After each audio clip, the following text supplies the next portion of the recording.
My daughter-in-law handed me a cup of coffee with a smile. My longtime employee accidentally bumped into me and whispered, "Do not drink that. Just trust me." I swapped the cups in secret with my daughter-in-law.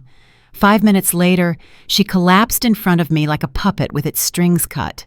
The sound of her body hitting the marble floor of my office still haunts me at night. But it was not fear that I felt in that moment. It was pure, cold rage.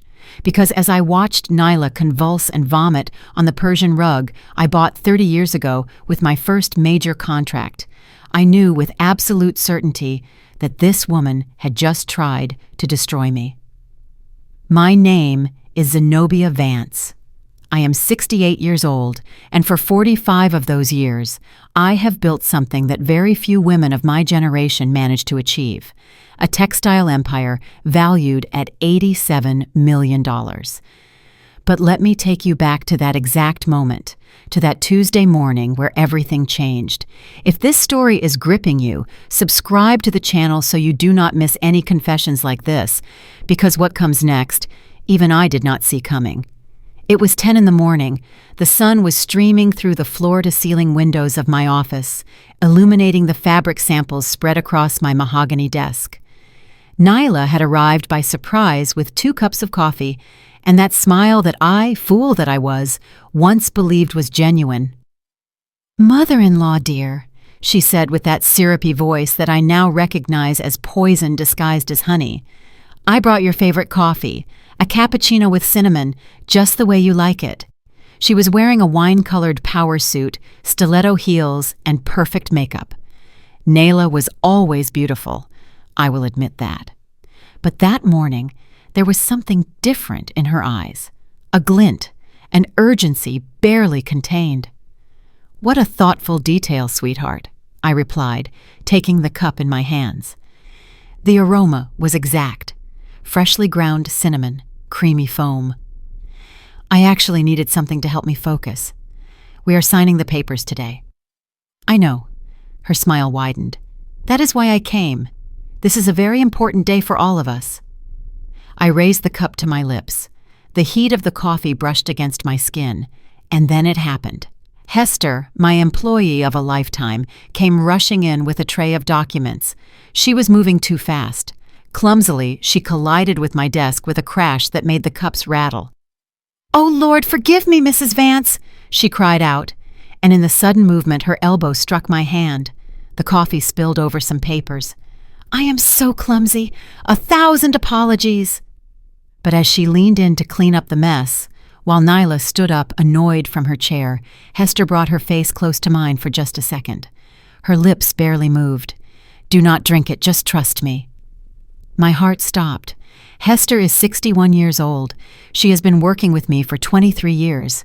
She saw Kellen grow up since he was 8 years old. She had never, ever given me a reason to doubt her, and her eyes in that moment did not lie. "Do not worry about it, Hester," I said, with a calmness I did not feel. "Nyla, could you bring me some napkins from the restroom? This mess is everywhere." Nyla hesitated. Her eyes darted from me to her own intact cup on the desk. Then she nodded and stepped out of the office. 5 seconds, that was all the time I needed. I swapped the cups. Hers was now in front of me. Mine, the one I almost drank, waited in her spot. When Nyla returned with the napkins, I was already cleaning up the mess with Hester, acting as if nothing had happened. "What a shame," I sighed. "Now I will have to go down and make myself another coffee." "No, mother-in-law, take mine." Nyla pushed her cup toward me with a generous gesture. "I can just order another one." "Are you sure, dear?" "Of course.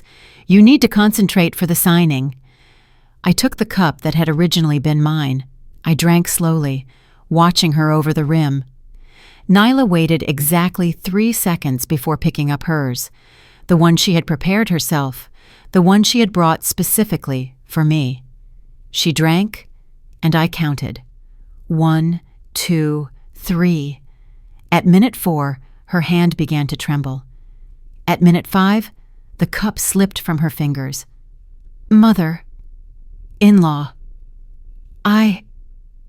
Her eyes opened wide. Panic, total confusion. "What?" She gripped the desk. Her legs gave out and she fell. The sound was horrible, dry, final. Hester ran toward her, perfectly acting out her concern. I stood up slowly, looking at the convulsing body of my daughter-in-law on the floor. "Call the ambulance," I shouted, but my voice sounded strangely distant in my own ears, because as I saw the foam coming from her mouth while her eyes rolled back, I could only think of one thing. This woman had just tried to drug me. This woman who had slept under my roof for 6 years, who had eaten at my table, whom I had hugged on the day of her wedding to my only son. This woman had wanted to knock me unconscious to steal everything I owned. The ambulance arrived in 8 minutes. The paramedics stabilized her. It was not a deadly poison, they would discover later. It was sedatives, enough to keep me asleep for 3 days. Time more than enough to forge documents, to take control of bank accounts, to destroy 45 years of my life with a single forged signature. Kellen came running to the hospital, pale as death. "Mama, what happened?" I hugged him. My son, my only son, the boy I raised alone after his father died of a heart attack when he was only 8. The man who was now about to hand everything over to a viper who knew exactly how to coil herself around his neck. "I do not know, son," I lied softly.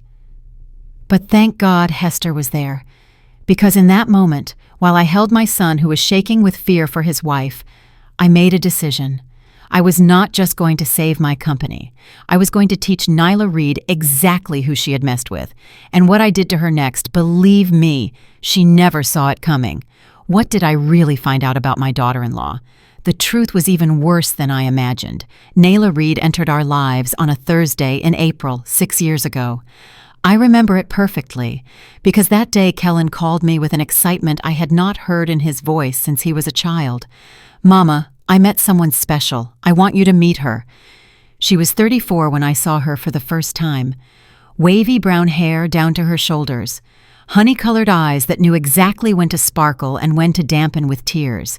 She was wearing an ivory ensemble. Elegant but not ostentatious, calculatedly modest. "Mrs. Vance, it is an honor to meet you," she said, extending her hand with the exact amount of pressure. Not weak, not dominant. Perfect. "Kellen has told me so much about you. A woman who built all of this alone is truly inspiring." I should have seen it then, that word alone, as if my success were a fluke, as if it were surprising that a black woman could achieve it. But I was so happy to see Kellen in love that I ignored the signs. The first 2 years were a performance worthy of an award. Nyla was the exemplary daughter-in-law. She arrived early to family dinners, with dishes made especially for you, mother-in-law. She remembered my birthday with personalized gifts. She called me just to chat once a week. I, naive as I was, thought I had found the daughter I never had. The wedding was in November, St. Jude's AME Church, 200 guests, a live jazz ensemble until 2 in the morning. I remember dancing with Nyla that night. She hugged me and whispered in my ear, "Thank you for accepting me into your family. I promise to take care of Kellen just as you have." Masterful liar. The 3rd year was when the seeds began to sprout, small comments that at the time seemed harmless. "Mother-in-law, have you not thought about resting a bit? At your age, working this much must be exhausting." Or, "Kellen and I were thinking, maybe we could help you more in the company. You have sacrificed so much." Or, "I read an article about businesswomen who do not know when to retire." How sad to end up like that, right? Every comment was like a drop of acid. Alone, it does not burn, but accumulated over months, they corrode. And Kellen, my son, began to see me differently. I noticed it in how he asked me twice if I had taken my medications, in how he repeated explanations about business decisions that I understood perfectly, in how he exchanged glances with Nyla when I spoke at family gatherings. Nyla was training him to see me as fragile, as senile, as a burden. The 4th and 5th years were worse. She no longer bothered to hide it as much with me, only in front of Kellen. One afternoon, I arrived unannounced at their house to bring them some fresh homemade sweet potato pie. Nayla opened the door in a robe with her hair up messily. For a second, before she recognized me, her face showed pure annoyance. "Oh, mother-in-law, what a surprise!" The smile returned like a mask. "I was just resting." But I saw over her shoulder papers spread across the dining table, company documents, financial statements that she had no authorization to have. "Working on something?" I asked casually. "Oh, no. Kellen asked me to review a few things. I studied administration. You know, I can help." Her eyes challenged me to question her, to show distrust, to appear as the controlling mother-in-law. I swallowed the discomfort, gave her the pie, and left. That was my mistake. I should have acted then. 6 months ago, Nyla convinced Kellen of something I never thought possible, that I needed professional help for my mental health. "Mama," my son said to me one Sunday after lunch with Nyla, sitting by his side in my own living room, "we are worried about you. You have been forgetting things, repeating stories. The other day you confused the accountant's name." A lie. All a lie. But he said it with such conviction that for a moment I questioned myself. "Kellen is right, mother-in-law," Nayla intervened with a silky voice. "We have noticed small changes. Nothing serious, just age-related. Why not visit a specialist? For your peace of mind." That night, I cried for the first time in 20 years. Alone in my bedroom, looking at photos of when Kellen was little, I wondered if I was losing my mind, if I was really failing and did not realize it. But then I remembered something. My mind was a steel trap. I remembered every contract, every number, every name of my 200 employees. In board meetings, men 30 years younger than me feared me because I never forgot a single data point. I was not losing my head. They were making me believe I was, and Nyla was the architect of that psychological demolition. I investigated on my own. I hired an independent accountant to review the movements of Kellen's joint accounts. I discovered small but constant withdrawals, $500 here, $1,000 there. In 6 months, Nayla had taken out $230,000. Money that Kellen earned working in my company, money that disappeared without explanation. I confronted my son. He called me distrustful. Nayla cried. She said that money was for fertility treatments that she was too embarrassed to mention. Kellen defended her with a ferocity that broke my soul. "Why can you not trust her, Mama? Why do you always have to control everything?" Those words were spoken by my son, the boy I nursed, whom I took to school every day, whom I held when he cried for his dead father. Nayla had managed to turn him against me, and her mistake, her only mistake in this entire perfect plan, was thinking that no one else was loyal to me. She underestimated Hester, because while Nyla built her empire of lies from above, Hester observed everything from below, from that invisible place where the household help works, that space that privileged people forget exists. Hester saw, she listened, she kept watch. And when Nyla brought that poisoned coffee to my office, Hester already knew exactly what to do.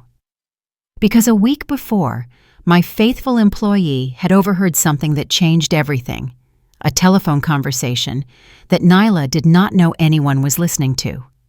And what Hester discovered, I would not have imagined even in my worst nightmares. Hester Baines is 61 years old and has hands that tell stories, hands weathered by 3 decades of washing clothes, preparing meals, scrubbing floors, hands that held Kellen when he was a boy, crying for his dead father, hands that prepared chamomile tea for me every time the stress of the company stole my sleep, hands that saved my life. People do not see household employees. To Nayla, Hester was just another piece of furniture, an object that served coffee and picked up plates, someone without education, without importance, without the capacity to understand important conversations. That was her fatal mistake, because Hester understood everything, and she kept it like someone keeping diamonds in an old sock, waiting for the exact moment to reveal her treasure. It all began one Tuesday afternoon, 7 days before the coffee incident. Hester was in the kitchen of Kellen and Nyla's house, preparing dinner as she did 3 times a week. Nyla thought she was alone in the living room. The ceiling fan was whirring. The television was on the evening news. The perfect setting for a private call. "Everything is ready, my love," Hester heard Nyla say. Her voice sounded different. She was purring. "The old lady will sign next Tuesday. I have everything prepared." Hester stopped chopping onions. She stood completely still. "No, Sterling, listen to me. I will give her the sedative in the coffee. With the dose you calculated, she will be out for at least 72 hours. A pause. Nyla laughed, a laugh that Hester had never heard from her. Cruel, triumphant. "Kellen already signed the papers you gave him. The idiot trusts you as his lawyer. He suspects nothing." The knife almost fell from Hester's hands. "As soon as we have control of the accounts, we can sell. The Chinese buyers are waiting. $52 million. Sterling, imagine all we will do with that. You get your divorce, I get rid of Kellen, and we go live like royalty in the Caribbean." Hester felt the floor moving under her feet, but she made no sound. She did not move. She kept listening with her heart thumping in her ears. The perfect tool was making him believe his mother is senile. Now he wants to push her out of the company himself. Poor thing. So easy to manipulate. The contempt in her voice was pure acid. His mother built an empire, but the son is a complete waste. He is only good for signing where I tell him to. When Nyla hung up, Hester had tears streaming down her cheeks, but not from sadness, from rage. That night, she did not sleep. She waited until 3 in the morning and called my house. "Mrs. Vance," her voice was trembling, "I need to talk to you. It is urgent, but not over the phone." We met the next day at a cafe far from downtown, where no one knew us. Hester arrived with a worn fabric bag. She placed it on the table with shaking hands. "I have been keeping this for months," she told me, "because I knew something was not right. But I had no proof, only intuition." She opened the bag. Inside was a school notebook, the kind that costs a couple of dollars. Pages filled with tight handwriting. Dates, times, conversations noted word for word. "I started writing everything down a year ago," Hester explained. "Every time Mrs. Nyla said something strange, every time you left their house and she went through your things, every time that man Sterling called." My breath hitched. Sterling Thorne, the lawyer. He claims to be Kellen's friend, but he comes to the house when Kellen is not there. "They kiss. They do things." Hester lowered her gaze, embarrassed. "I am sorry, Mrs. Vance. I did not want to pry, but do not apologize." I took her hand over the table. "Go on." She told me everything. Sterling Thorne's secret visits, the midnight calls, the documents Nyla hid in a drawer in her closet behind scarves she never wore. "I took them out one night and took photos of them with my phone." Hester pulled out an old flip phone. "I do not know if they will help, but they are here." The photos were blurry but legible.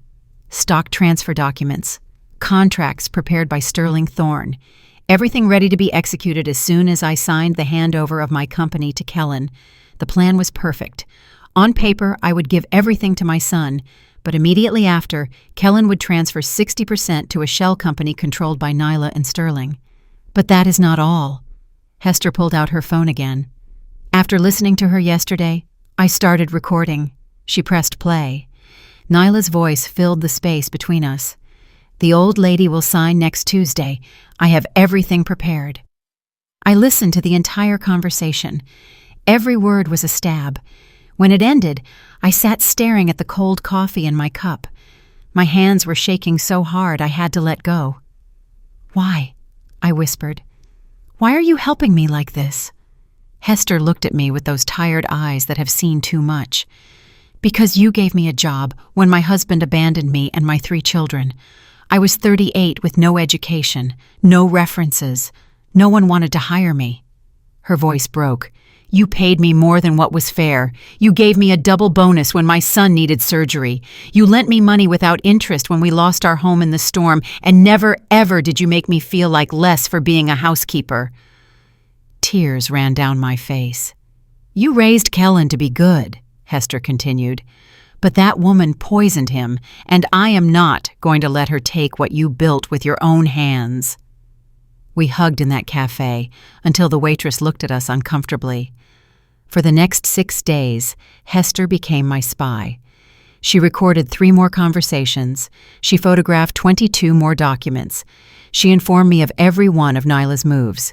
She went to the bank today, asked about large transfer procedures. Sterling came over again. They were in the bedroom for 2 hours reviewing papers. Mrs. Nyla bought plane tickets to the Caribbean for 2 weeks from now. 2 tickets. She told Mr. Kellen nothing. Every message from Hester was another piece of the puzzle. And when I finally put together the full picture, I understood that I was not just facing a daughter-in-law. I was facing a professional criminal. Sterling Thorne was not just her lover. He was her partner in crime. And Nyla was not who she claimed to be, because when I hired a private investigator, we discovered something that left me breathless. Nyla Reed had another name, another life, and a secret that not even Kellen imagined. Kellen was born in August, a baby weighing 8 pounds, 6 ounces with his father's eyes and my upturned nose. He was 8 when his daddy died, a sudden heart attack while driving home from work, a red light, a pain in his chest, and he was gone. I remember telling Kellen that night, "Now it is you and me against the world, son, and we are going to make it." And we did. He finished university with honors.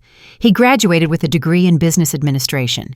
He started working with me at Vance Imperial Textiles when he was 23, starting from the bottom like any other employee.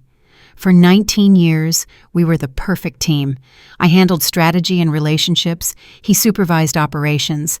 I trusted him with my eyes closed until Nyla arrived and blindfolded him. My son is 42. He is still handsome, with that dark hair that is just starting to gray at the temples. Tall, well-mannered, a man any mother would be proud to present. But weak. Lord, so terribly weak.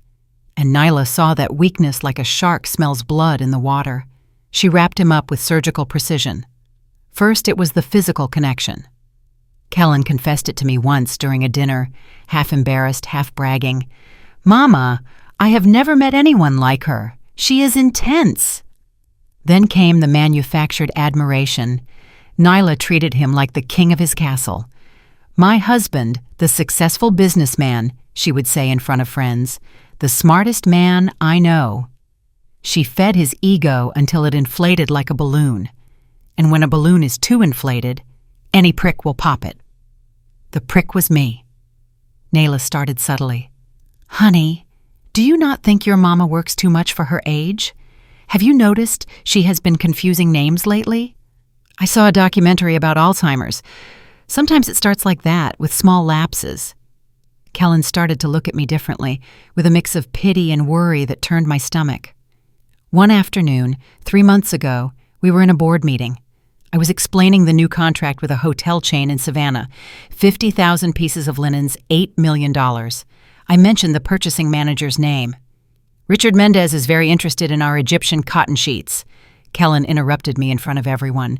"Mama, the manager's name is Robert Mendez." I froze.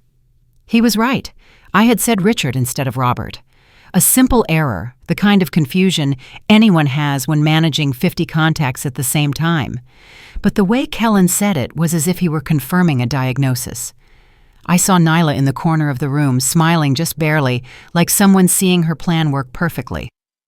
That night, Kellen arrived at my house unannounced. "Mama, we need to talk." We sat on the terrace. The scent of jasmine filled the air. The city lights flickered in the distance. And my son told me words that still burn inside me. "I think you should see a geriatrician." The silence that followed was so heavy, I could feel it in my bones. "A geriatrician," I repeated slowly. "It is just a checkup, Mama. Nyla knows a very good one, Dr. Sandoval, just to rule things out, you know." He could not look me in the eye. "Memory-related things." "Memory-related things." My voice sounded dangerously calm. "Kellen, I run an $87 million company.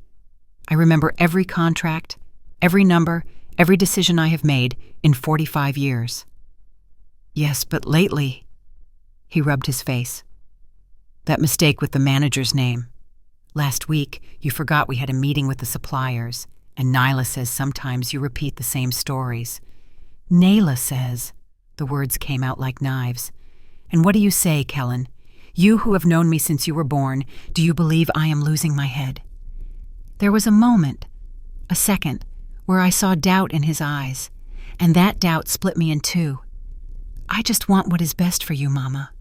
His voice softened. You have worked so hard. You deserve to rest, and if there is something medical, it is better to know soon. I stood up, went into the house, locked myself in my bedroom, and there, in front of the mirror where I have seen myself age for nearly 7 decades, I cried. Not because of Kellen's words, but because I saw what Nyla had achieved. She had turned my son into her perfect tool, a weapon that did not even know it was being used to destroy me. I remembered when Kellen was 15. He had just failed a math exam. He came home devastated, thinking he was a failure. My son, I told him, while preparing hot chocolate in this very kitchen, falling down does not make you weak. Staying on the ground does. We Vances always get back up. He hugged me, crying. I promise to make you proud, Mama.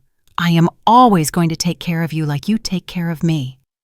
That boy had turned into a man who doubted my sanity because a woman whispered poison into his pillow every night. The following days were a silent nightmare. Kellen treated me as if I were made of glass. He explained things that I understood perfectly. He asked me twice if I had eaten, if I had taken my vitamins.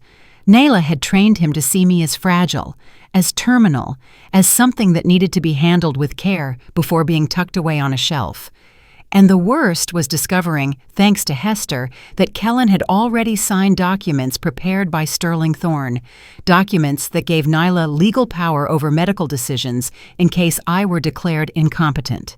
My own son had signed my business death warrant without even reading it in full, because Sterling was his friend, his trusted legal advisor. Another mistake, another perfect manipulation. The night before the coffee incident, I could not sleep.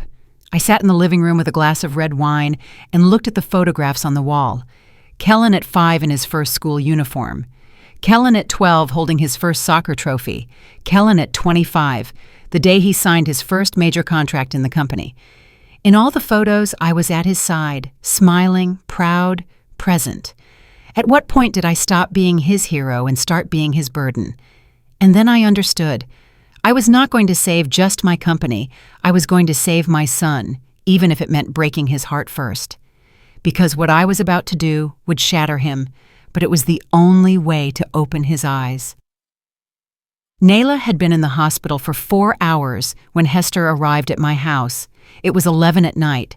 The full moon illuminated my garden. I was sitting on the terrace with a cup of tea I had not tasted, staring at nothing. The doorbell rang. Hester entered with that fabric bag I already knew too well. Mrs. Vance, I brought everything. We sat in my study. She emptied the bag onto my mahogany desk, the same one where I signed my first contract 45 years ago. And there it was. My vengeance served in documents, photographs, and recordings. 47 photographs of documents. I counted them one by one. Forged contracts with my signature practiced in the margins. Stock transfers prepared. Power of attorney documents drafted by Sterling Thorne. All dated to be executed the day after the official signing. 12 audio recordings. Nayla's voice planning my destruction in pornographic detail. The old lady won't know what hit her. Kellen is so easy to handle. When we have the money, I'll leave him with nothing. Bank statements that Hester had photographed from Nyla's computer. Withdrawals from the joint accounts with Kellen. Small, constant, like ants carrying away a picnic. In total, $2,300,000 vanished in a year and a half. Money that Nyla used to pay off her gambling debts. Because yes, my investigator, Xavier Blackwood, discovered that too. My daughter-in-law gambled in underground casinos. She lost. She borrowed from dangerous people and used my son's money to pay them back. But the worst were the text messages. Hester had managed to photograph Nyla's phone one night while she slept. The woman did not even use a passcode. She was so sure of her absolute control. The messages with Sterling were explicit, not just sexually, but strategically cruel. "I'm almost done with this. 2 more weeks and the old lady will be out of the way. Kellen signed everything. The idiot trusts you completely. It almost made me laugh. When we have the money, I'm leaving. Let him stay with his memories of Mama. We'll be in the Caribbean spending his millions." I stared at those words until they blurred. If something goes wrong, well, at her age, a heart attack wouldn't surprise anyone. I kept staring at those words. A heart attack wouldn't surprise anyone. They did not just want to rob me, they were prepared to kill me if necessary. "Mrs. Vance," Hester's voice pulled me from the shock. "With this, we can go to the police right now. You have everything. Attempted fraud, conspiracy, attempted homicide." She was right. One call and Nyla would spend years in prison. But then I thought of Kellen. My son was in that hospital right now, holding that woman's hand, praying for her recovery, believing she had suffered a terrible allergic reaction, loving her with every fiber of his deceived soul. If I called the police at this moment, Kellen would find out everything in front of doctors, nurses, police officers. The humiliation would be public. Total. His wife arrested, his marriage exposed as a fraud, his role as a useful fool exhibited for the whole world to see. That would destroy him. And as much as Nyla deserved to rot in a cell, Kellen did not deserve that kind of public shame. "No," I finally said. "We are not going to the police. Not yet." Hester looked at me confused. "But why? We have everything to sink her." "Because if I sink her, I sink my son too." I stood up and walked to the window. Kellen has to discover the truth, but in a way that hurts him less, in a way that wakes him up without destroying him completely. And how do you plan to do that? I turned toward Hester, and for the first time in days, I smiled. I am going to play her same game. I am going to let Nyla believe she won. I am going to sign those documents she wants so badly. I am going to hand her my company on a silver platter. "What?" Hester went pale. "Mrs. Vance, no, wait!" I raised my hand. "I am going to give her exactly what she wants, but what she does not know is that I am going to empty the company first. I am going to move every dollar, every asset, every contract to a place where she cannot touch it. I will give her an empty shell." The idea was taking shape as I spoke. Perfect, surgical, just. "And when she and Sterling try to sell my company to those non-existent Chinese buyers," I continued, "when they discover there is nothing to sell, when the house of cards collapses, that is when I will be there with all this evidence, not to throw her in jail immediately, but to show Kellen with irrefutable evidence who his wife really is." Hester began to understand. "You'll let her reveal herself." "Exactly. Kellen will not believe me if I tell him. He will see me as the jealous mother-in-law, the controlling mother. But if he discovers it for himself, if he sees the recordings, reads the messages, understands that he was used..." I closed my eyes. "Then he will learn painfully, but he will learn." That night I did not sleep. I called Xavier, my investigator. I called Atticus Thorne, my lawyer of 30 years. I explained my plan to them. Atticus whistled on the other end of the line. "Zenobia, it's brilliant, but risky." "Everything in this life is risky, Atticus. The difference is who controls the risk." The next day, very early, I got ready with care. A pearl-colored dress, soft makeup, the scent of gardenias, the perfect attire of a worried mother-in-law. I bought a bouquet of white roses on the way and went to the hospital. Nayla was awake, pale, confused. The doctors had pumped her stomach. They found the sedatives in her system. She had made up a story about sleeping pills she took by mistake. I entered her room with tears in my eyes. "My child, what a scare you gave us." And I began to perform the most important play of my life. Nyla looked at me from the hospital bed like she was seeing a ghost. Her honey-colored eyes, normally calculating and cold, showed pure panic because she knew what she had put in that coffee. She knew I should be unconscious in a hospital bed, not standing in front of her with white roses. but she did not understand how her plan had failed. "Mother-in-law," her voice came out raspy. The intubation during the stomach pump had hurt her throat. What happened?" I sat in the chair next to her bed. I took her hand, the same hand that had prepared my poisoned coffee. "Oh, my child, you gave us a terrible scare." I squeezed her fingers with manufactured maternal tenderness. "The doctors said it was a reaction to your sleeping pills. Why did you not tell us you were taking them?" I saw the exact moment she processed the information, her brain working fast, adjusting the story. I did not want to worry you." Her eyes filled with fake tears. I admired her skill. Even drugged and confused, she was still acting. "I have been stressed. I am not sleeping well. The doctor prescribed them to me months ago." "What doctor, my love?" I asked with genuine concern in my voice. She hesitated for barely half a second. "Dr. Ramirez, from the clinic in Midtown." A lie. Xavier would verify later. No Dr. Ramirez existed at any clinic in Midtown. Kellen entered at that moment.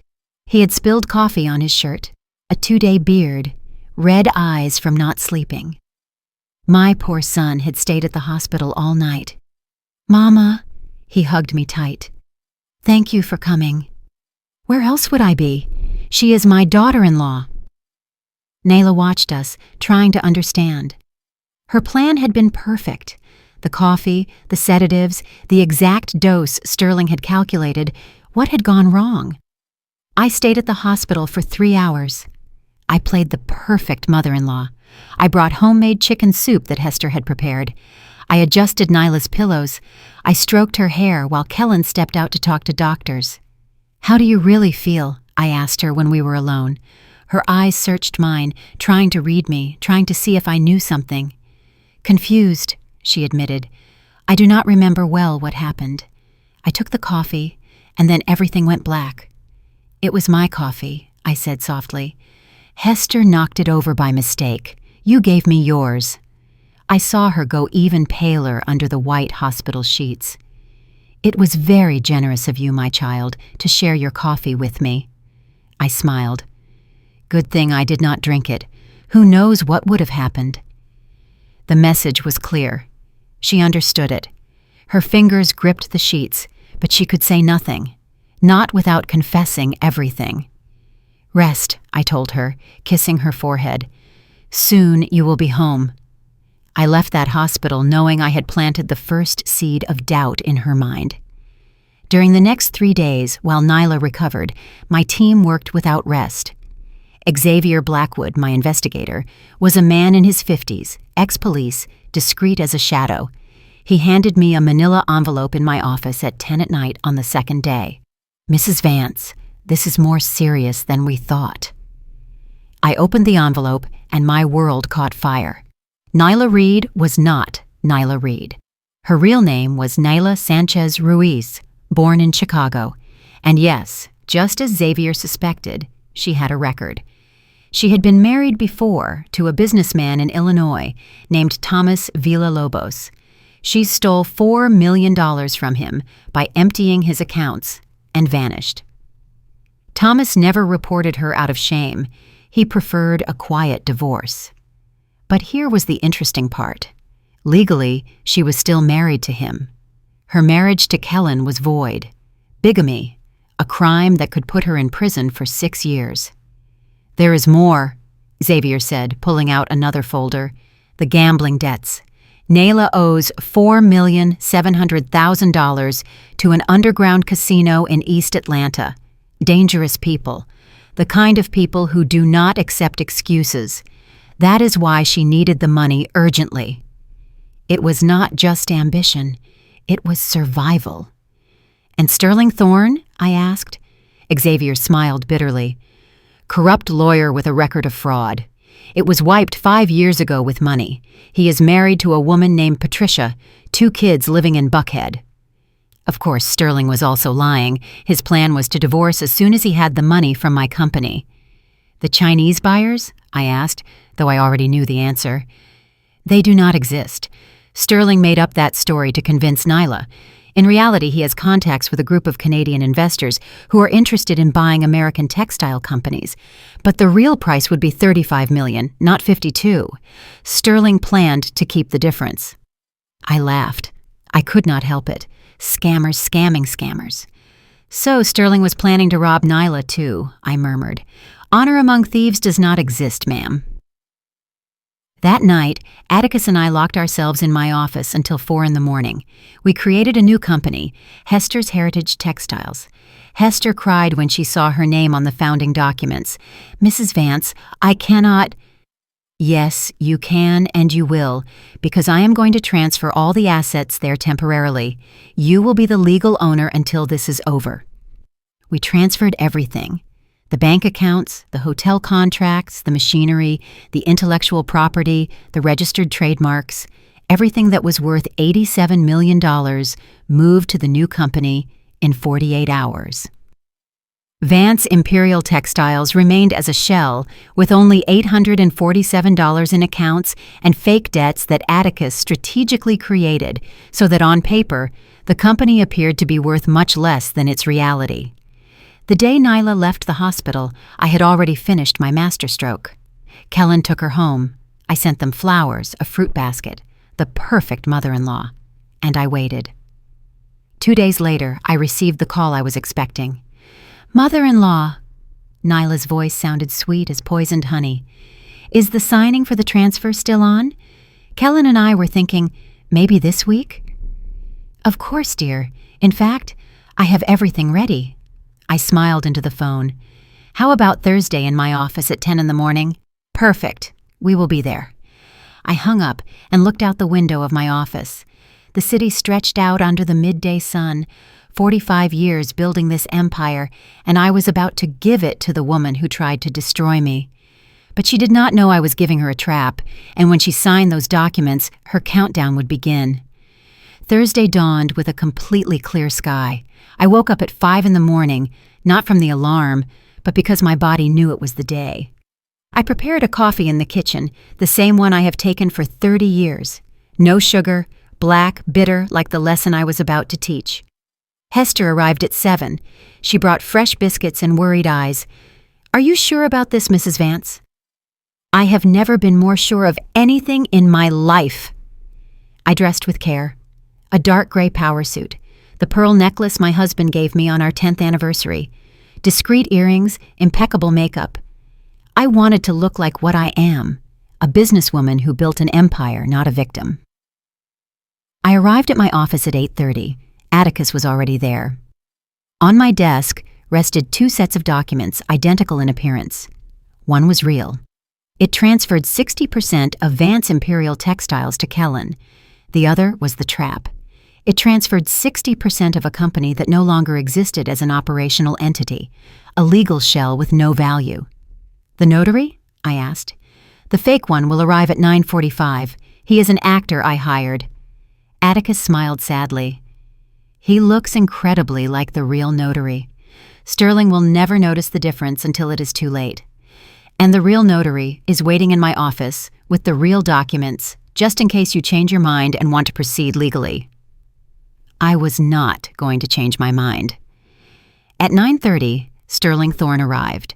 Navy blue suit, leather briefcase, the smile of a used car salesman. He extended his hand with confidence. Mrs. Vance, what a pleasure to see you. Kellen asked me to accompany them today as his legal advisor. I'm glad you came, Sterling. It is always important to have everything in order. I shook his hand. I felt repulsion touching the skin of the man who planned to rob me. A coffee? No, thank you. I have already eaten. I wondered if Nyla had told him about the incident, if he knew his coffee plan had failed. From his composure, it was clear she had not. Nyla and Kellen arrived at exactly 10 o'clock. She wore an elegant, discreet, champagne-colored dress, the perfect attire of a respectful daughter-in-law. But her eyes sparkled with barely contained triumph. Kellen hugged me. Mama, thank you for doing this. I know it is not easy for you.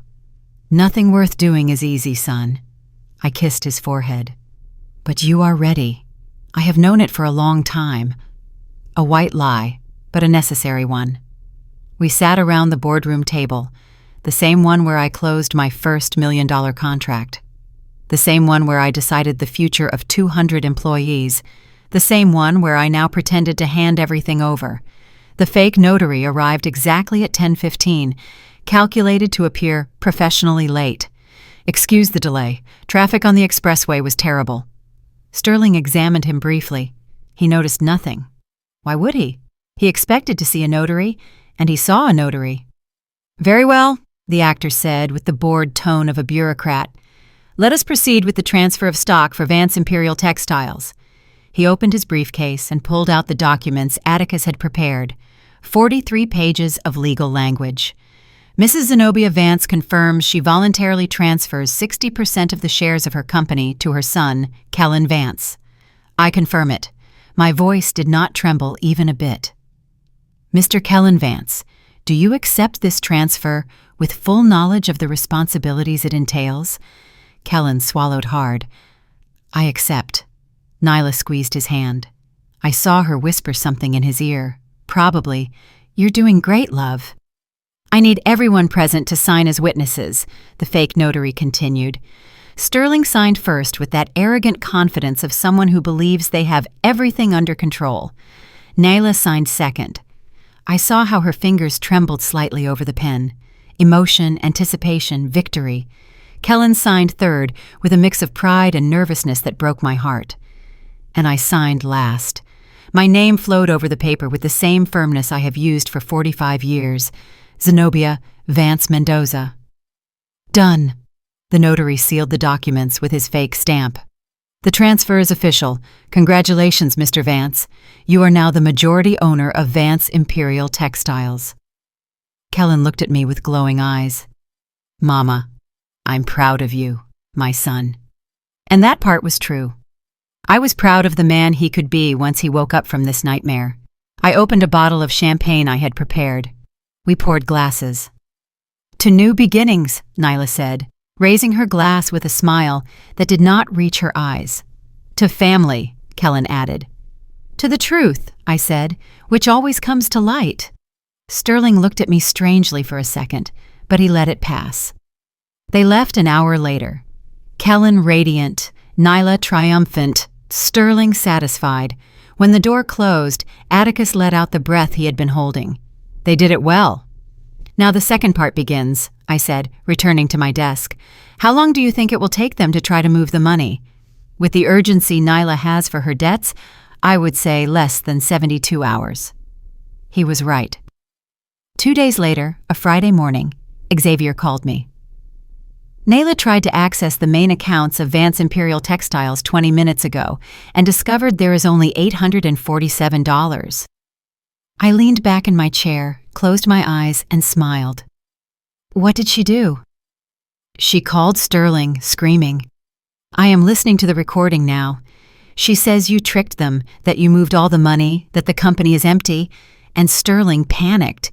He is shouting at her to check again, that it is impossible, that they just signed 2 days ago. The beauty of the plan was its simplicity. The documents they signed legally transferred 60% of Vance Imperial Textiles. But Vance Imperial Textiles no longer had assets. It was a shell. And the best part, all the movements of assets had been completed 48 hours before the signing. Completely legal, completely documented. I had not stolen anything. I had only reorganized my company. Xavier, I want you to keep recording everything. I am already doing it. Nyla just called someone else. Sounds like one of her casino creditors. This is about to get interesting. That afternoon, Nyla and Sterling arrived at my office without warning. They entered like a storm. Where is the money? Nyla was no longer acting. Her mask had fallen completely. What did you do with the company? I leaned back in my chair and took a sip of coffee. I looked at them with absolute calm. Sit down, we have much to talk about. Nyla was trembling with fury. Her face, normally controlled and calculating, was red. Strands of hair had fallen out of her perfect bun. Her makeup was smeared in the corners of her eyes by tears of rage. Sterling slammed my office door shut. The sound echoed like a gunshot. "Mrs. Vance, this is fraud." His lawyer voice tried to sound threatening. "Illegal transfer of assets. I can sue you for—" "For exactly what?" I interrupted with a quiet voice. "For moving the assets of my company 48 hours before signing any transfer? The documents are in order. Consult with any real lawyer." The word real made him go pale. "Where is my money?" Nayla took a step toward my desk. Her hands gripped the edge. $87 million does not just disappear like that. You are right, it does not disappear. I stood up slowly. It moves legally to another corporate structure, one that you two cannot touch. I saw the exact moment she understood. Her eyes widened. Her mouth formed a perfect O. "You knew?" "Of course I knew." I walked to the window. The city stretched out under the afternoon sun. "Did you really think I would not notice when my own daughter-in-law tried to drug me?" Sterling took a step back. "That cannot be proven." "No?" I pulled out my phone and pressed play. Nyla's voice filled the office. "I've already got enough sedatives to keep her asleep for a week if necessary. And if something goes wrong, well, at her age a heart attack wouldn't surprise anyone." The silence that followed was absolute. Nyla dropped into a chair. The color had vanished from her face. "I have 12 more recordings," I continued in a soft voice.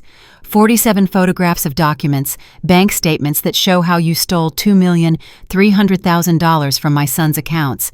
And something very interesting about your true identity, Nyla Sanchez Ruiz. I used her real name like a knife. She looked up sharply. Pure panic in those honey-colored eyes.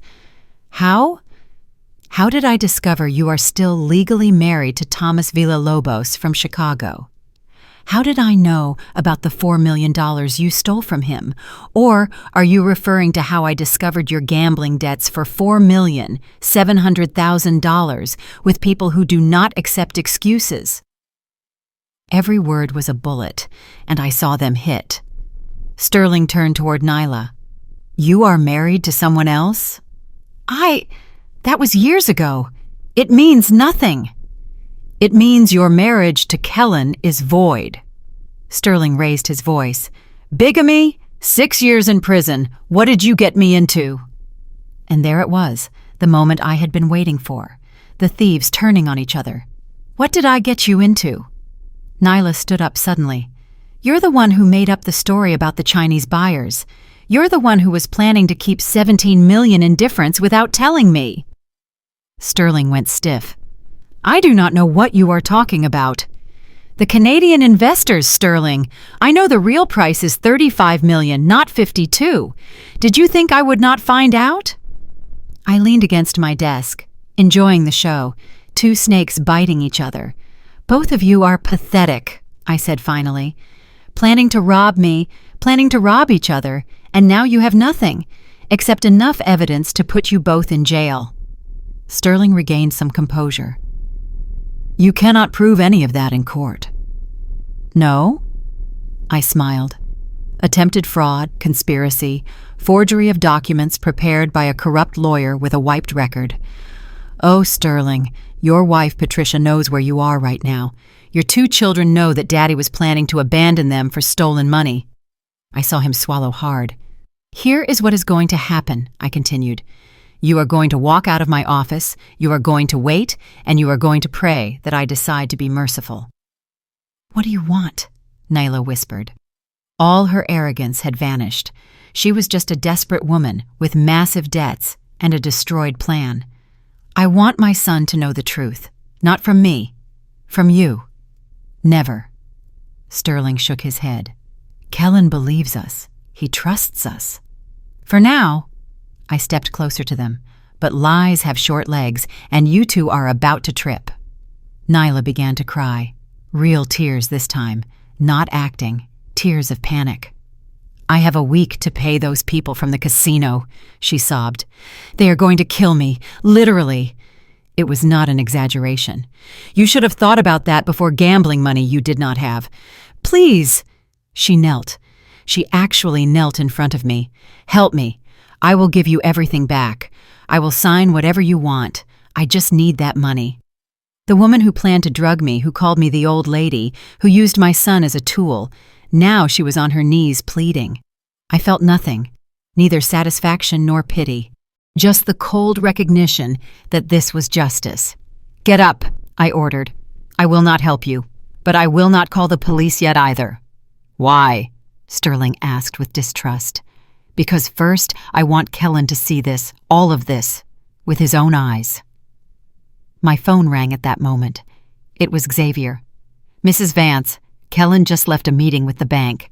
They denied the loan he requested using the Vance Imperial Textiles stock as collateral. Of course, because the stock was worth nothing without assets. He is coming toward your office, Xavier continued. He'll be there in 10 minutes. I looked at Nyla and Sterling. You have 9 minutes to decide if you want to be here when my son arrives. If you are, you better prepare your explanations. Sterling grabbed his briefcase. I'm leaving. Coward! Nyla spat the words at him. I'm not the one with debts to the mob. Sterling walked toward the door, stopped, and looked at me. This does not end here, Mrs. Vance. You are right, I said. It is just beginning. He left, slamming the door. Nyla sat in that chair, shattered, makeup smeared, dress wrinkled, the mask completely off. What are you going to do? She asked with a small voice. I am going to let the truth do its job. Kellen loves me. Kellen loves the woman you pretended to be, not who you really are. She stood up slowly, walked to the door. She stopped with her hand on the handle. I really did try at the beginning, she murmured. I tried to love him for real. But the money, the debts, everything got out of control. Decisions have consequences, Nyla, and yours are about to catch up with you. She left just as Kellen was entering the building, and what happened next changed everything forever. Kellen entered my office with the face of a man who has just crashed into an invisible wall. His shirt was wrinkled, tie loose, eyes confused, searching for answers he did not want to find. Mama, the bank rejected my loan. His voice was trembling. They said the shares of Vance Imperial Textiles do not have the value I declared, that the company is empty. I stayed in silence. I let the weight of those words settle in the space between us. Mama, he insisted, what is going on? Sit down, Kellen. I do not want to sit down. I want you to explain why the bank says my company is worth nothing. Your company, I repeated softly. When exactly did it become yours? A week ago we signed the papers. You were there? Yes, I was there. I stood up slowly from my desk. But what you signed was the transfer of an empty shell, because everything that truly counts is no longer in Vance Imperial Textiles. I saw him process the information, his brain working, and then rage hit his eyes. You tricked me. No, son, I saved you. Saved me? His voice rose. You made me look like an idiot in front of the bank. Do you have any idea of the humiliation? Less than the humiliation of discovering that your wife was planning to rob you of everything and leave you in ruins. The silence that followed was so thick it could be cut with scissors. What did you say? I pulled out my phone, placed it on the desk, and pressed play. Nayla's voice filled the office again, but this time the words were different. Another recording, one I had kept specifically for this moment. Kellen is so easy to handle. I tell him to jump, and he asks how high. Poor thing. So in love, he can't see anything past my legs. Laughter. Sterling's voice. And when we have the money, I'm leaving him, obviously. Let him stay with his memories of Mama. We'll be in the Caribbean spending his millions. I saw the color drain from Kellen's face. That can't be. It's Nyla. My voice was soft but firm, and there are 11 more recordings. Do you want to hear them all? He dropped into the chair, his hand shaking. No, he whispered. This is a mistake. Nyla loves me. Nayla loves your money, or more specifically, my money that you were going to inherit. How did you get those recordings? Did you spy on me? Did you spy on my wife? Hester recorded them after overhearing Nyla planning how to drug me to forge my signature. Kellen looked up sharply. Drug you? I told him everything. The coffee, the sedatives, how Hester saved me by swapping the cups, how Nyla ended up drinking her own poison. That is why she ended up in the hospital. He connected the pieces. It wasn't an allergic reaction. It wasn't justice, I said. He ran his hands through his hair, a gesture he had done since he was a boy when he was overwhelmed. I can't. This makes no sense. Nayla and I were going to have children. We are planning our future. Are you? I pulled out another folder and opened it in front of him. Because these are plane tickets to the Caribbean for 2 people dated 2 weeks ago in the names of Nyla Sanchez and Sterling Thorne. His fingers touched the documents as if they were burning. You should also know that Nyla is already legally married to a man in Chicago named Thomas Villalobos. That is impossible. Her real name is Nyla Sanchez Ruiz. She stole $4 million from him and disappeared. Your marriage to her is void. Bigamy. Kellen stood up suddenly. The chair fell back with a crash. Stop, he shouted. Enough. You are making all of this up because you never accepted her. Because you can't stand that I have someone who isn't you. His words pierced me like knives, but I kept my calm. Do you think I forged the recordings, the documents, the plane tickets? You could have. And the $2,300,000 that vanished from your joint accounts in the last 18 months? I forged that too? He stood frozen. What? Check your bank statements, Kellen. Small, constant withdrawals. $500 here, $1,000 there. Nayla has been draining your money to pay off her gambling debts. Nayla does not gamble.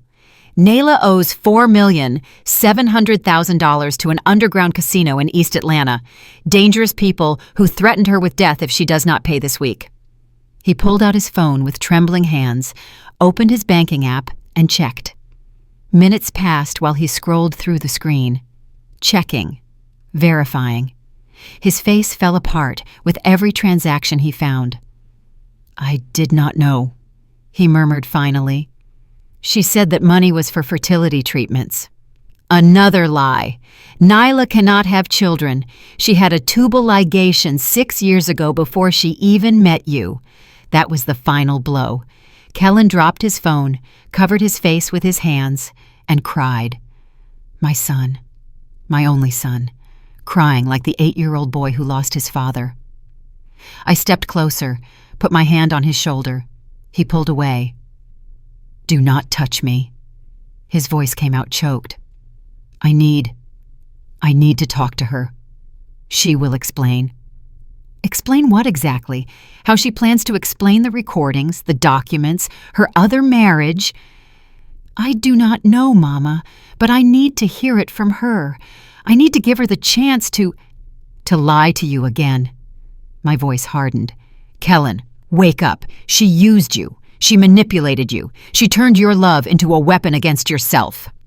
He stood up wobbling, picked up his phone from the floor. I am going home. I am going to talk to my wife. She is not your wife. Legally, she never was. And when you get home, you will not find her, because Nyla just fled. Kellen left my office like a man possessed. He did not say goodbye. He did not look back. He just left with his shoulders tense and his fists clenched. I called Xavier immediately. Follow him. Do not lose sight of him and record everything you can. 20 minutes later, my phone rang. Mrs. Vance, he just arrived at the house. He is going in now. I sat in my office, staring at the city through the window, waiting. I did not have to wait long. Xavier sent me an audio message 30 minutes later. Kellen's voice shouting Nyla's name. Once, twice, 10 times, only silence responding. Then the video arrived. Kellen walking through his own house like a ghost, opening closets. Nayla's was empty, naked hangers swaying, open drawers with nothing inside, no clothes, no shoes, no jewelry. Everything that was hers had vanished. Xavier's camera followed him to the bedroom. Kellen stopped in front of the vanity. On the mirror, a folded paper. He took it with trembling hands, opened it, read. I could not see what it said, but I saw how he crumbled. how his knees gave out, how he dropped to the floor holding that paper as if it were his death sentence. Xavier called me. "Ma'am, I think you should come." I arrived in 15 minutes. I drove faster than I had in years. The front door was open. I entered and found him exactly where Xavier had left him, on the bedroom floor, surrounded by evidence of a life that never really existed. Kellen did not respond. He just handed me the paper. Nyla's handwriting was elegant, cursive, perfect. "Kellen, by the time you read this, I will already be gone. There is no point in explaining. Your mother is right about everything. I'm sorry for having used you, but I needed the money. The debts are real. The people searching for me are real. I cannot stay. Do not look for me. Forget me as I will forget this. N." She did not even have the decency to write her full name, just N. I knelt next to my son, put my arm around his shoulders. This time he did not pull away. 6 years, he whispered. 6 years of my life. It was all a lie. Not all of it. Your feelings were real. Your love was real, but hers was not. He looked up at me. His eyes were red and swollen. How did I not see it, Mama? How was I so blind? Because she was very good at lying, and you wanted to believe. He stood up slowly, walked to the empty closet, ran his fingers over the hangers. "She convinced me that you were senile," he said with a hollow voice. "She made me doubt you, the woman who raised me alone, who sacrificed everything for me. And I believed her." "You did not believe I was crazy. You were just confused. I suggested you see a geriatrician." He turned toward me. "I thought you needed mental help. I signed documents giving Nyla power over medical decisions in case you were declared incompetent. I was going to declare you incompetent, Mama. I was going to take your own company away from you because she convinced me it was best for you." Tears ran freely down his face. "Now you know what is the worst? That part of me wanted to believe her, because it meant I could be the hero, the son who saves his mother, the strong man who finally takes control. My ego was so big that I did not see how she was using me." I walked over to him. I took his face between my hands as I did when he was a child. "Kellen, listen to me. You were manipulated by a professional. She had done this before. She knew exactly which buttons to press. But you saw it. Hester saw it. Why didn't I? Because you were in love. And love, when it is genuine, trusts. It is not your fault for having loved. It is her fault for having betrayed that love." We stayed there, in that bedroom that still smelled vaguely of Nyla's perfume, surrounded by the evidence of a 6-year lie. Kellen finally stepped away. He started opening drawers, looking for something, anything she might have left behind. He found an envelope in the bedside table drawer. He opened it. Inside were photographs, Nyla with Sterling in restaurants, in hotels, at the beach. Dates that corresponded to business trips she supposedly took alone. There was also a notebook. Kellen opened it with trembling hands. It was a log. Every dollar she had stolen from his accounts, every lie she had told him, every moment she had cheated on him, all documented meticulously. "Why did she keep this?" Kellen asked, confused. "Why document her own crimes?" "Control," I responded. "People like Nyla need to keep a record. It gives them a sense of power, of having won a game." Kellen slammed the notebook shut and threw it against the wall. "I loved her," he shouted. "I really loved her. I was going to have kids with her. I was going to build a life." "I know, my son." "No, Mama, you do not know." He turned toward me with burning eyes. "You do not know what it feels like to discover the last 6 years were a performance. That every 'I love you' was a lie. That every time she touched me, she was thinking of another man. That when she smiled in the family photos, she was calculating how much she could rob from us." He was right. I did not know exactly how that felt, but I knew betrayal. I knew the pain of discovering that someone you trusted had used you. "Sterling," Kellen said suddenly. "Sterling is my friend. I've known him since college. He was the best man at my wedding." "He is not your friend. He never was." Kellen laughed, a bitter, broken laugh. "You know what is most pathetic? That until the last moment, even when you showed me the proof, Part of me wanted to run here so she could tell me it was all a misunderstanding, so she could hug me and tell me she loved me. That is because you are good, because your heart still believes in people. My heart is an idiot. He dropped onto the bed he had shared with Nyla, the bed where she had probably also been with Sterling. What do I do now, Mama? I sat next to him and took his hand. Now you get back up, just like the Vances always do. I do not know if I can. Yes, you can, because although Nyla stole 6 years from you, she cannot steal your future, nor your dignity, nor your value. We sat in silence, my son processing the complete collapse of his life, me holding him as I had held him when he was 8 years old, crying for his father. My phone vibrated. A message from Xavier. Nyla was seen at the airport alone. She bought a last-minute ticket to Monterey, leaves in 2 hours. I showed the message to Kellen. Let her go, he said, with a tired voice. I am not going to let her go. But first, I need to know, do you want justice? He looked me directly in the eyes, and in them, I saw something I had not seen in years. Fire. Yes, Mama. I want justice, and I want Sterling to pay too. I called Atticus while Kellen washed his face in the bathroom. How much time do you need to have everything ready? 3 hours, maybe 4 if the judge is busy. You have 2. Kellen came out of the bathroom with his face wet, his eyes still red, but with a new determination. What are we going to do? We are going to give them exactly what they deserve.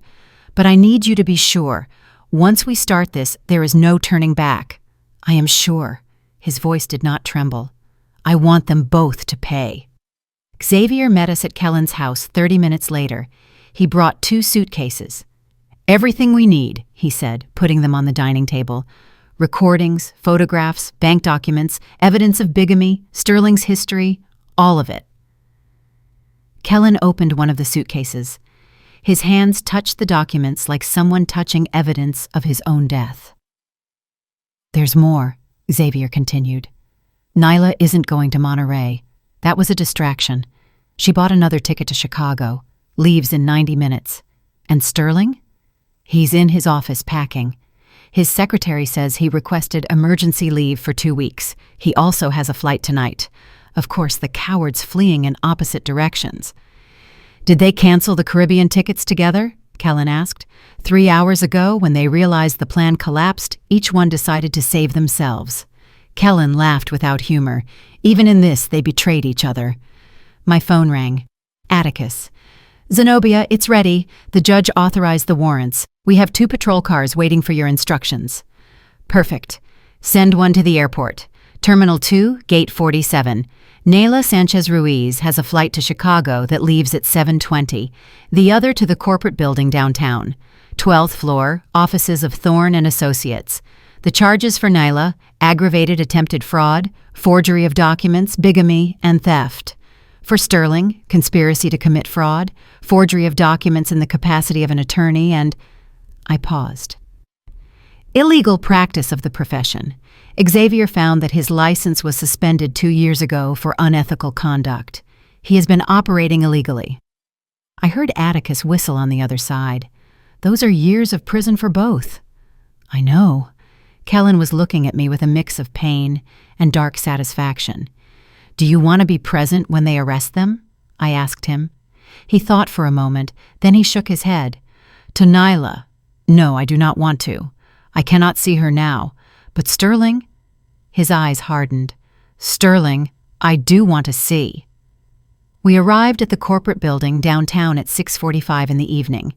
The patrol car was already waiting in the parking lot, discreet, 2 officers inside. Xavier had briefed them previously. We went up to the 12th floor, Kellen, I, Atticus, and the 2 officers. The offices of Thorne and Associates were in shadows, only one light on at the back, Sterling's private office. The secretary had already gone. We entered without announcing ourselves. Sterling was putting folders into a box, documents piled up, his computer disconnected on the desk. The man was preparing to disappear. He looked up when we entered. He saw Kellen first, then me, then the police. The color left his face. Kellen tried to smile. What a surprise. I was just going to call you. I need to talk to you about— Shut up. Kellen's voice was pure ice. Do not say another word. Sterling closed his mouth. His eyes went to the police, to Atticus, back to Kellen. I do not know what they told you, he tried again, but I can explain. Explain what? Kellen took a step forward. Explain how you slept with my wife, how you planned to rob my mother's company, or explain how you were also going to rob Nyla by keeping 17 million in difference? Sterling blinked, searching for exits, calculating. Kellen, your mother brainwashed you. Nyla loves you. Nyla already fled. Kellen pulled out his phone. He showed a message from Xavier with a photo. Nyla being arrested at the airport, handcuffed and crying. They arrested her 20 minutes ago, and you are next. I saw the exact moment Sterling understood that everything was lost. His shoulders slumped. The mask of the confident lawyer cracked. Look, we can negotiate. His voice changed to pleading. I have information. I can return money. I do not want to negotiate with you. Kellen got closer. You were the best man at my wedding. I considered you my friend, my brother, and all the time you were destroying me behind my back. It was Nyla. She seduced me. She planned everything. Just what? Just followed her? Just slept with your best friend's wife? Just drafted fraudulent documents? Just planned to rob a 68-year-old woman who never did anything to you? Sterling backed up until his back hit the desk. Kellen, please, think of Patricia, of my children. And that was when I saw my son transform. Now you think of your family. Kellen laughed, a cold laugh that chilled my blood. After planning to abandon them, I have the messages, Sterling, all of them, where you tell Nyla that you'll leave your wife, that fat old lady I can't stand, as soon as you have the money. Sterling turned white as paper. I am going to personally make sure Patricia receives copies of everything, every message, every photograph, every piece of evidence of your betrayal. And then I am going to make sure every client you have knows you've been practicing illegally for 2 years. That will destroy me. Good. Kellen took a step back. Officers, he's yours. The 2 police officers approached. One pulled out the handcuffs. Sterling Thorne, you are under arrest for conspiracy to commit fraud, forgery of documents, and illegal practice of the law. While they read him his rights, Sterling looked at me over the officer's shoulder. This is your fault, he spat. You never wanted to let go of control. You never let Kellen be his own man. No, I replied calmly. This is your fault for being a thief and a traitor. Kellen was always his own man. He was just surrounded by snakes pretending to be family. The handcuffs closed on his wrists with a metallic click. My lawyer, Sterling began. You are a lawyer, Kellen interrupted. Or you were. Good luck defending yourself. They took him out of the office. His shouts of protest faded down the hall. When silence returned, Kellen dropped into the chair at Sterling's desk. He put his head in his hands. Are you okay? I asked. No. His voice came out choked. But I will be. Atticus put a hand on my shoulder. There's something else you should know. The casino where Nyla owed money, they filed charges too. Gambling fraud. She issued bad checks. That adds another 3 years to her sentence. How much time will they face? Kellen asked. Nyla between 8 and 12 years. Sterling between 6 and 10, depending on the judge and if they cooperate. Kellen nodded slowly. Good. We stayed in that empty office until the sun set completely. Kellen staring at the city through the window, me sitting in silence, Atticus reviewing documents. Mama, Kellen said finally, the company is still mine for now, and afterwards? Afterwards, when you are truly ready, when you have learned to see the snakes before they bite you, we will talk. He turned toward me. I deserve that. Yes, but you also deserve another opportunity. Only this time you will earn it, not because you are my son, but because you will prove that you can. He nodded, and in his eyes, I saw something I had not seen in 6 years. Real respect. Not the kind Nyla taught him to fake, but the real thing. 3 months later, I woke up to the aroma of freshly made coffee. Not just any coffee. Southern-style chicory coffee with cinnamon, the kind Hester has prepared since Kellen was a boy. I went down to the kitchen, and there she was, stirring the pot on the stove, humming an old gospel tune. "Good morning, Mrs. Vance." "Good morning, Hester." I sat on the stool by the window. "Do you know what day it is today?" "Sentencing day." "Exactly." The judge would hand down the final sentence for Nyla and Sterling that afternoon. Atticus had called me the night before with the details. Nyla faced 11 years in prison. The charges of bigamy, fraud, theft, and attempted poisoning had accumulated. The casino added 3 more years for the bad checks. Sterling received 8 years. He lost his law license permanently. His wife, Patricia, sued him for divorce and kept everything. His children no longer spoke to him. I felt no satisfaction hearing the numbers, just the quiet fatigue of someone who has closed a painful chapter. "Mr. Kellen is coming today?" Hester asked, serving coffee into 2 mugs. "Yes, he has an important presentation." Kellen had spent the last 3 months rebuilding himself. It was not easy. The first few weeks were devastating. I found him crying in his old childhood bedroom more than once. He had nightmares, days where he did not want to get up. But little by little he began to heal. He sold the house he shared with Nyla. He could not be there. Every corner was a reminder. He moved to a small apartment in Midtown. He started therapy with a psychologist specializing in trauma from manipulation and returned to the company, but differently. Not as vice president with a gifted title, but as an employee in the operations department. The same salary as any area manager, without privileges. "I need to learn the business for real," he told me. "No shortcuts, without being treated differently for being your son." I let him, and I watched him. I saw him arrive early, stay late, ask questions he used to consider beneath him, learn from employees who had been in the company for 20 years, listen instead of talk. One afternoon I found him in the warehouse, helping to load boxes of fabric. "Kellen, you do not have to do physical labor." "I know, but I want to understand every part of the process." He wiped the sweat from his forehead. "Did you know that Mr. Jackson has been managing this warehouse for 32 years and knows every roll of fabric by texture just by touching it? It's incredible." That was the Kellen I had raised, the one Nyla had buried under layers of inflated ego and empty ambition. At 3 in the afternoon, Kellen arrived at my office with a presentation under his arm. "Ready, Mama." We went down to the boardroom. The 5 main directors were waiting, Atticus too, and Hester, who now officially was a shareholder of the company. Because yes, I kept my promise. Hester received 5% of the stock, $4,350,000 in value. She deserved it more than anyone. When I gave her the signed papers, she cried for an hour. "Mrs. Vance, this is too much." "You only did what was right." "Exactly. And what is right is worth more than all the university degrees in the world." Now Hester attended the board meetings. At first, she was terrified, sitting in the furthest corner without speaking, but gradually she found her voice.